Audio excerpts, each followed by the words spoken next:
Okay, welcome everyone to our LinkedIn Live. I'm Bruce Eckfeldt. I'm going to do a little bit of setup of our topic today. I'm going to introduce our two other panelists, and then we're going to dig into it.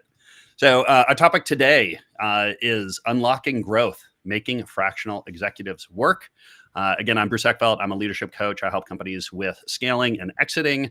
I've got two great panelists today. Let me introduce them. First up, John Lane. John is founder of DBA JTL, and he's a leadership expert, helps companies align and engage their teams to drive productivity, reduce turnover. He specializes in communication, decision-making, and team performance. John, welcome to the program. Thank you. It sounds so much better when you say it. I've got practice. Thank you. Next up, we have Vinay Raman. He is CEO of Carmo, is a specialist in business alignment, AI-driven insights, and he helps leaders uncover hidden gaps in their teams, creates measurable strategies for improving engagement, performance, and revenue. Vinay, welcome to the program. Thank you. I agree, John. It sounds so much better when Bruce says it. It's all the microphone. So just a note for our audience here. So we are streaming live on LinkedIn. And so there's a comment box there. If you want to leave comments, we'll try to watch that. We'll kind of catch things and integrate them into the conversation here if we see it. Also, we're streaming on YouTube. If you're on YouTube, go over to LinkedIn, put in comments. We're not going to be watching comments on YouTube, but throw over there. And also, if you're watching the replay on either of those platforms, we will be watching comments on LinkedIn for the next several weeks here. So if you have a question and you're watching the replay, go ahead and throw it in the comments. We'll catch it there, and we'll try to respond to it as quickly as we can. So that is our topic. Those are our guests. Let's get into it. So first question that I'll just kind of use to kick off, and I'll have you each kind of give your take on this. But what is just the biggest misconception leaders have about hiring fractional executives? Like, what is it that you see people get stuck on, or you feel that just blocks them from really seeing the power or the effectiveness of fractional executives? John, let's start with you, and then we'll go to Vinay. Great. I would say the answer comes from the size of the company. So you have, and let's say it's, I don't know, N million to 10 million, something like that. Oftentimes it's a family-run business. $10 million is pretty freaking successful. And the owner is just kind of resistant, like, hey, I've always done it this way. I've always done it myself. And I don't need the help. And then you get to slightly larger companies. It's oftentimes it's turf and budget. Yeah. Right. But now your take. Yeah, I think you'll hear maybe as sort of recurring theme in terms of my perspective is this idea of alignment. Lots of times people will bring in, or I see people will bring somebody else in expecting them to be able to solve some magic and bring a magic pill to the table. Yeah. But there's not alignment in terms of what that person they're bringing in from the outside and what the actual definition of what that end game is. So they're kind of setting them up for marginal success at best by not communicating very clearly where they're trying to go. But I think kind of touching on what you're saying, John, right, based on the size of the organization and how they're setting it up.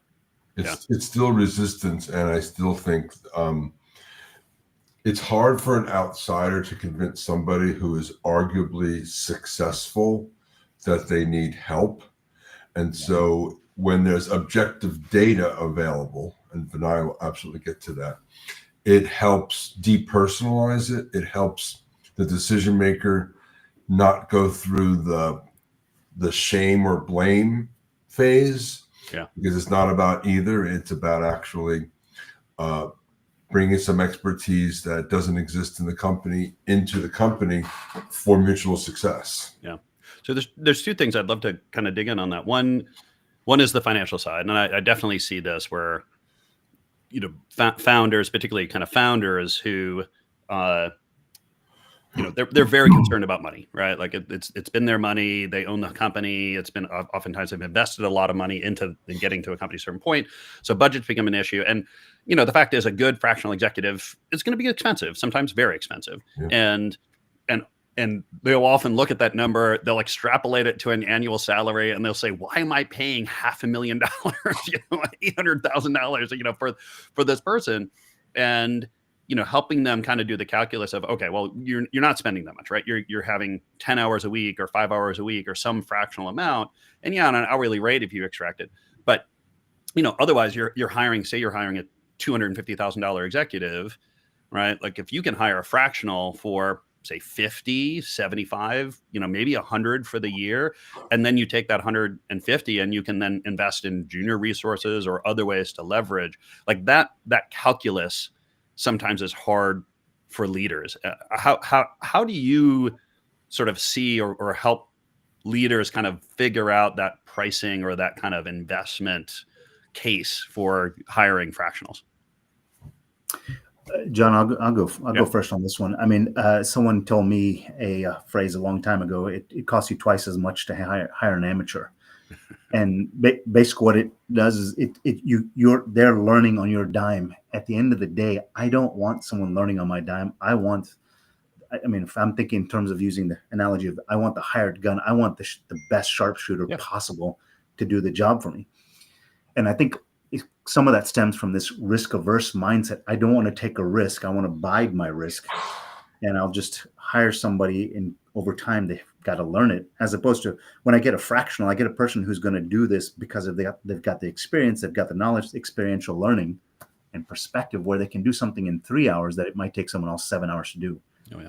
And because it is something that is soft, sometimes immeasurable, that return on investment. That holistic approach to return on investment is not how they approach it. They kind of look at that the back end as opposed to from the front end. Yeah.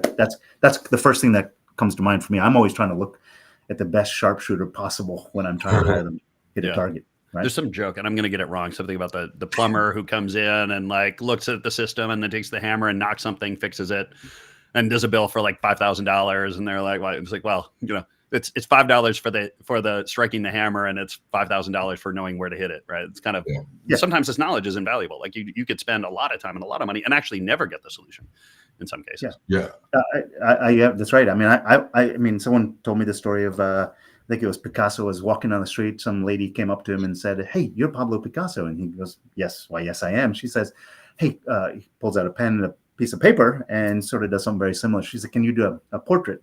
He looks at her 2-3 times, sketches something on the paper and shows it to her. Say, "How's this?" She goes, "That's amazing. How much is that?" He goes, $20,000. She goes, $20,000. It took you 5 minutes. Same sort of story. He says, "Well, you're not paying for the 5 minutes it took me to do that. You're paying for the 30 years for me to get to the point where it took 5 minutes." Yeah, right? exactly. Yeah. Well, John, I got to have my anecdote story. There's a line that goes, "If you think a high quality fractional is expensive, wait till you try a low quality fractional," right? And so some of it, I think, is also just simply understanding or helping the leader understand that that fractional leader probably doesn't want to work full time at your company. So there's a ceiling of talent that you can afford to buy. Yeah. And you're much better if you can stomach 80,000, buy $80,000 worth of time from someone who's very good and very skilled and very experienced, rather than 100% of somebody at 80,000. So yeah. The other one in there that I thought was really interesting is the mindset, and I've certainly run into this at times. I think I probably filter out my clients pretty well, and I don't get a lot of this, but every once in a while, there's this kind of, the founder, or the leader, it's like uncomfortable not being the smartest person in the room, right? It's like it's hard to kind of be humble enough to say, look, I'm going to hire a senior person who knows a lot more about me, and I'm just going to have to trust them a little bit. Like I may not understand everything, or I may not have enough to really get what they're doing and how they're doing it and seeing the value, but I know as a leader, I need to bring in experts at some point. Like I can't just figure it all out myself. Have you seen this come up, and how do you deal with that when a leader is kind of in that, I want to be the smartest person in the room kind of mindset? Why don't we start with you on that one? Sure. Well, I mean, it is a shot to the ego when you like to be the smartest one in the room. And I got to tell you, kind of coming up through the school system the way I did, I mean, it was always pushed upon me that you got to get an A on every test, an A+. Anybody who gets anything less than 100 on the test is a failure. Well, guess what? 99% of the world is then a failure. Yeah. Right. But there's some expertise that lies there. So statistically, I mean, just using pure numbers, it's impossible for you to know everything, right? Mm-hmm. For me, I like to think in terms of multiplication as opposed to addition, right? Who can I get who is going to take sort of some nugget of an idea that I have and be able to make, I put $5 in, they can make $5,000. That's the kind of people I want around me all the time, because the meager amount of money that I have in my wallet, they can turn that into 100 or 1,000x. Yeah. I'm always looking for someone who can be an amplifier or multiplier of what I do, because they can get so much faster, just as we talked about sort of the all the three analogies we shared there. So for me, it's all about if I truly want credit, the credit I want is not for, I mean, Dan Sullivan wrote a book, Who, Not How. I don't want to be the one responsible or getting the credit for how it was done. I want to be the person for that one says, man, you were smart. I say this all the time. Hopefully my wife's not listening, but I'm the genius who picked her.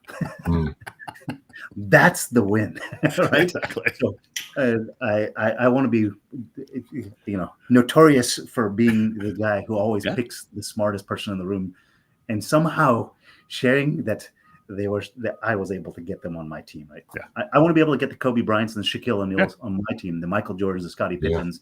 Because then I become the Phil Jackson that everyone goes, oh man, that's a fantastic person. Right? That's the role I'm looking for. Yeah. John, what's your take? Have you seen this? First, I have to compliment Vinay for figuring out a way to tell everybody on this podcast that he was a straight A student. So, dude, awesome, humble brag. You really just slid that in, but I'm calling the penalty on that. There's a couple of things that I've learned in my solo career, which is I'm not for everyone. And when Vinay and I work together, we're not for everyone.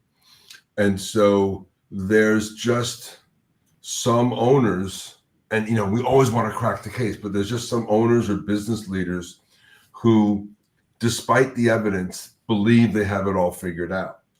And maybe we're not for them, right? And Vinay and I both tend to be more on the side of vulnerable leader.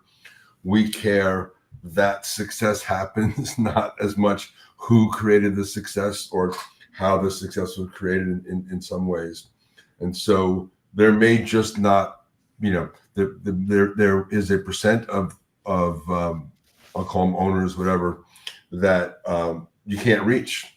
Yeah. And then there's probably a spectrum of that, but I'll just go back to the way Vinay and I do it is with objective data. And most business leaders can handle data, even if it's different than their, held beliefs. Yeah. Not all, but many can. So that's how we sort of drill in to the situation. Yeah.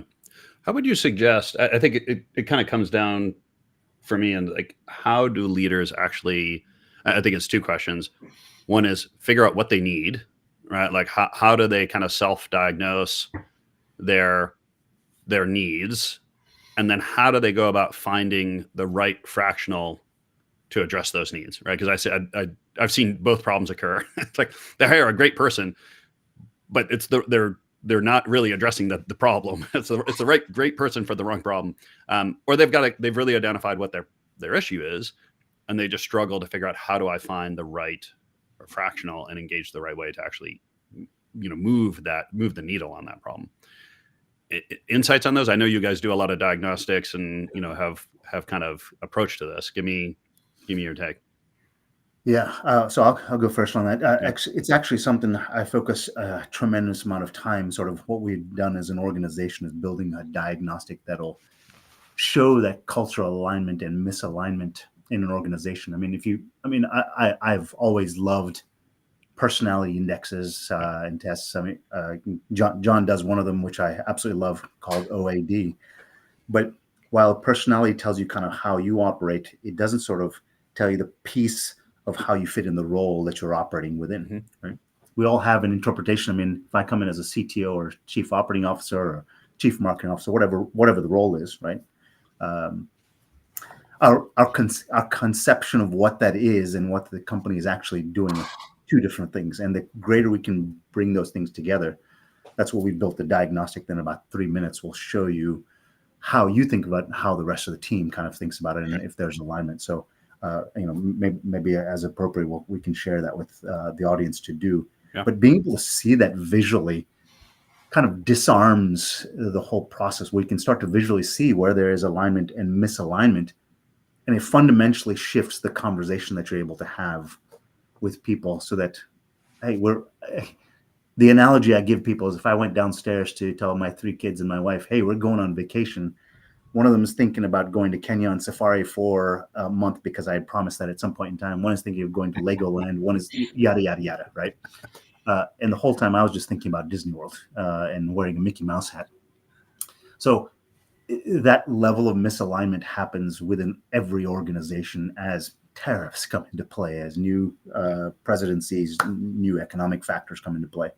How do you keep alignment? Right? And that's part of what this diagnostic does. So you can visually see, are people fully aligned, or are they actually completely out of alignment? John? Yeah. Well, it's not a surprise that Vinay and I agree on lots of different things. So the other thing our diagnostic does is it shows the leader where there's agreement, right? And so the leader may think marketing's a 4 and marketing thinks marketing's an 8, right? There's a problem there. But if 3 other leaders think that marketing's a 4 and marketing thinks marketing's an 8, we always pick on marketing because that's our background. There's a conversation there, and there's opportunity, right? There's an opportunity. Exactly. I just got a LinkedIn pop-up that asked if the meeting started. Sorry, I'm breaking the fourth wall on this. Sorry, Bruce. We should be good. I've got live on my side. Oh, good. Yeah, good. So you do the diagnostic. You figure out where the opportunities are, where the needs are. How do you actually engage? Like let's talk about how do you create your criteria for what are you actually looking for, or how do you find what you're looking for? Because there's a lot of fractional executives out there, right? And it's doubling every day kind of thing. How do you actually sort through all that? And what are the criteria you use? And then how do you actually go to market in terms of finding somebody? Yeah, so I'll take that first, right? Everybody is on a journey as an individual on their professional journey. I mean, if you'd asked me 25 years ago, kind of what I was going to be 25 years from now, I had a concept, but the problem that I was solving was very localized, very parochial to where I was at that very moment, right? I'm only looking at that situation. I can't zoom out. So I can't give myself an objective understanding. And that's part of why, sort of built this really objective tool to kind of step back and say, compared to a large data set, how do you compare it to others, right?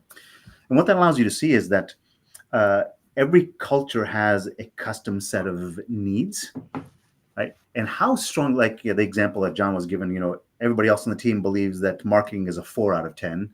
Marketing thinks it's an 8 out of 10. Well, how does the rest of the industry think about that as well? Right? If everyone else thinks it's a 5, well, that's a significant challenge for you as an organization because there's not alignment between marketing and the rest of the team. Again, we're just picking on marketing here.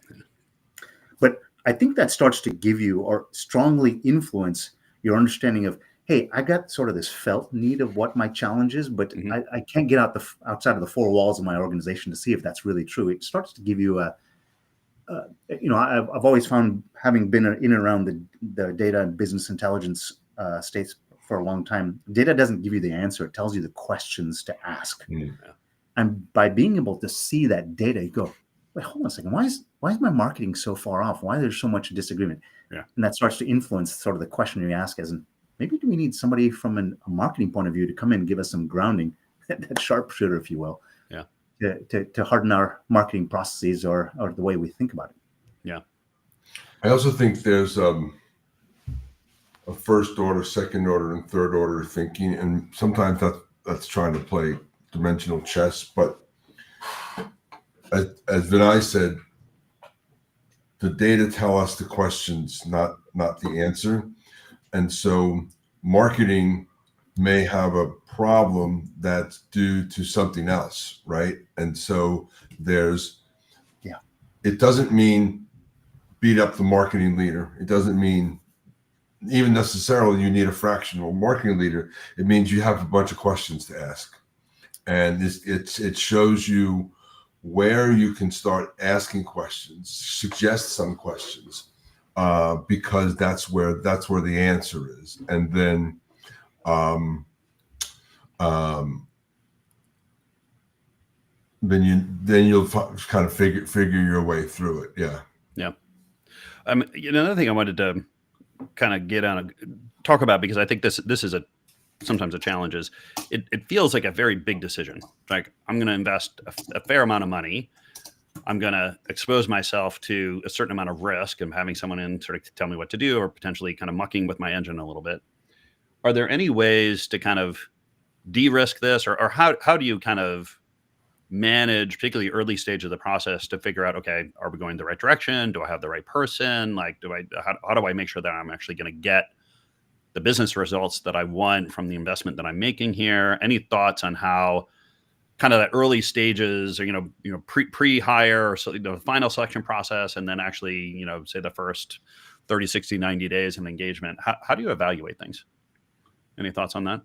John? Maybe John, we'll start with you on this one. Yeah, you go. You caught me. I'm getting pinged. One of my people wants to get in and he can't, so I'm freaking troubleshooting in the middle of a live. So that's fine. Busted. Well, yeah. So here's how I generally approach them. I mean, I kind of use this as sort of a grounding element in terms of how I approach things. Couple of two things I'll pair together here. Number one is when Thomas Edison invented the light bulb, the news reporter comes up to him and says, "So how did you do it?" And his first response was, "I found 1,000 ways not to do it first." I think for me, that's a grounding element. And it kind of comes to this quote that I use all the time: anything worth doing is worth doing badly first. I've stopped thinking about things as winning and losing so much as either winning or learning as the two opportunities. That's it, right? There is nothing else. And not learning is you just basically giving up. If you understand the directionality in which you're trying to head, and there is no answers to go pull off of YouTube because somebody hasn't done it before, because they haven't done it for your business. You got to kind of learn what it is that you're actually asking. Yeah. And the only way you're going to do that is you can do it by yourself, which is going to take forever. Yeah. Or you can hire somebody who actually has gone through those same experiences and cuts, bruises, and scars, skin their knees, and learn it. And you can learn a lot faster, because ultimately I believe that money just accelerates time, right? So you can take a year to learn it by yourself and stumble through it, or hire somebody else who's going to get you there in a month. And your thought is, well, hey, that costs a lot of money. Well, are you willing to wait a year? Because you can do it for a lot cheaper, but it'll just take, it's like me building a deck on my house. Technically, do I have the capability to do it? Yes, but I don't have all the tools. I don't have all, I've got to go buy all the lumber and yada, yada, yada, right? Yeah. I can go watch the YouTube videos, or I can hire somebody who can probably knock it out in 2 days. I like that idea of that I'm hiring somebody so that we don't make the 100 mistakes they have already made, right? We can start making new mistakes. That's right. The other one that I've used a lot, and it doesn't always work in this situation, but it works a lot more than I thought it would work, and that a lot of people think, is I call it horse racing. So I'll, once I kind of define this problem, I'll actually hire 3-4 people to do a first phase. And, maybe it's a couple weeks, right? Like it's some meaningful amount of work that tests the whole process of working with that professional in terms of, how well can they diagnose things? How well do we interact? What do their solutions look like? And the reason I want to hire everyone at the same time and then I'll pick, okay, after that one, maybe I'll even do a second phase where I'll take 2 of them, and then I'll take a final phase and I'll hire one for the full engagement, is because of that issue of time. Because I don't want to spend, a month or worse, 3 months, but the professional only to figure out, it wasn't the right one. Now I got to go back to the drawing board. Now I got to go hire somebody. I've got to run through that. If I have to go through 3 or 4 options to be able to get the right fit, that may take me 6 months. And that's what's going to kill me. I'd rather spend more money, but within 30 days, pretty much know where my winner is, and then move ahead with that one. because of that time, not only the time value of money, but just the time of being in that situation can be quite painful.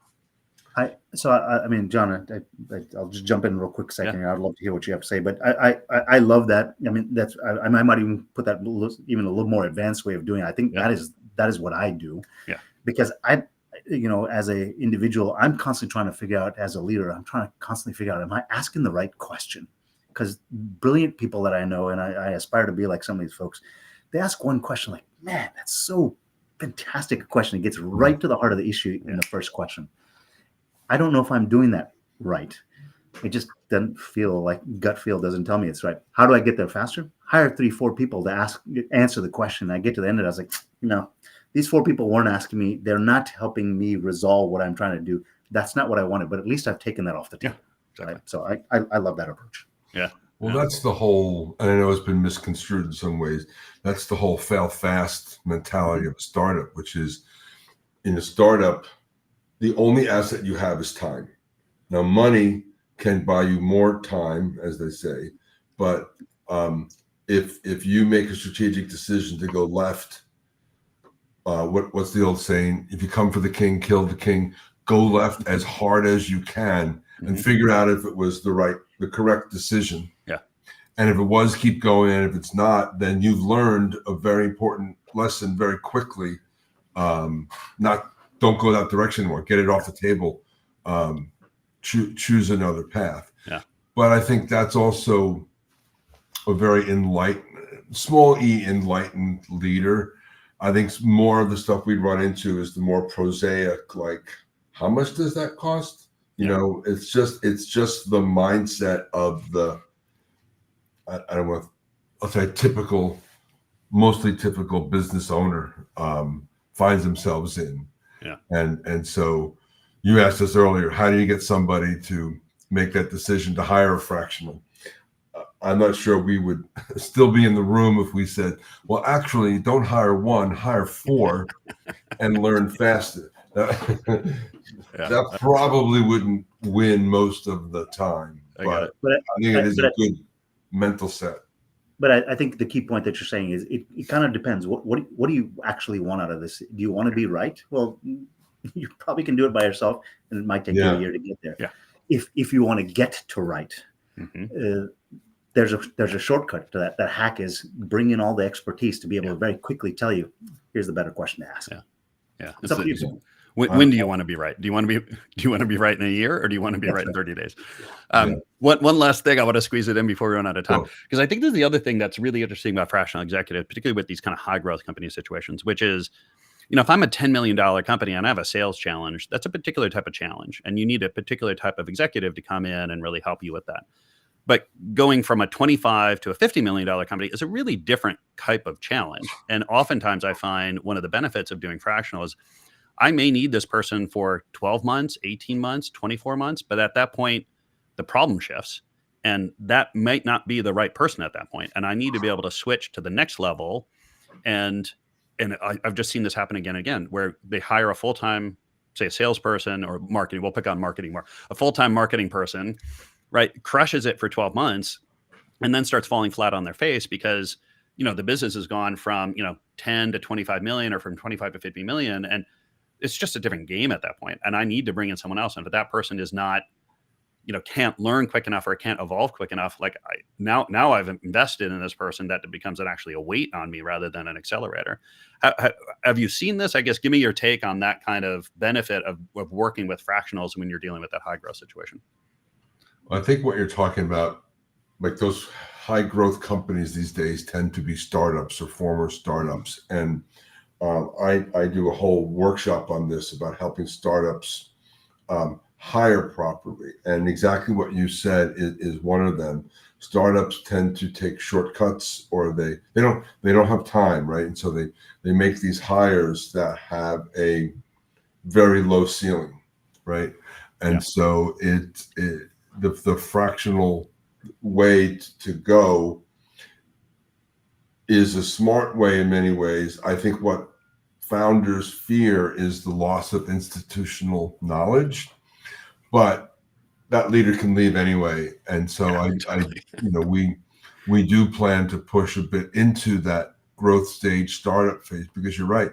Sales in 5 to 10 million, single channel, full cycle seller now goes to 40 million.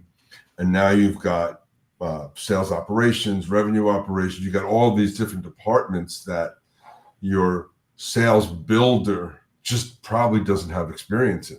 Yeah. Vinay, your take on this? Yeah, the analogy I use all the time is different, or a saying I use all the time is different processes fail at different rates, right?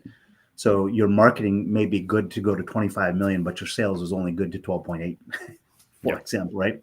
So at some point in time, you got to shift gears, and each one of these different disciplines within your organization have different gearing sort of ratios.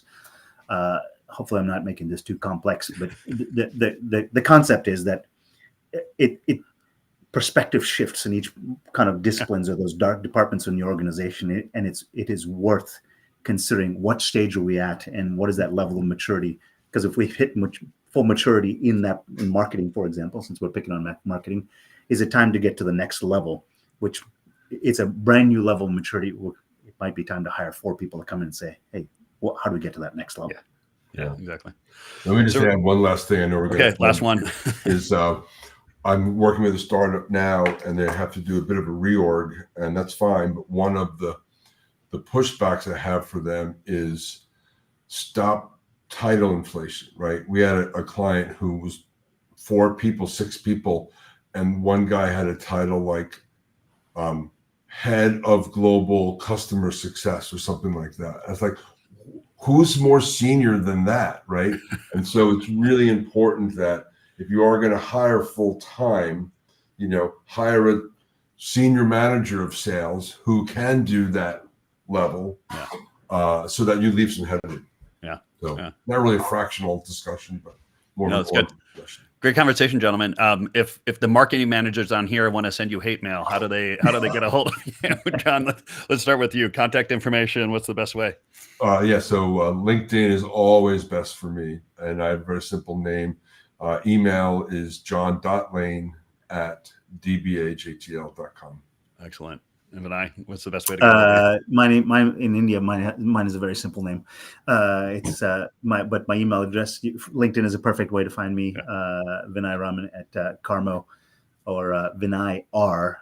So first, last name initial at carmo.com. Excellent. If people want to get a hold of me, just bruce@eckfeldt.com. Eckfeldt.com is my URL, and obviously LinkedIn.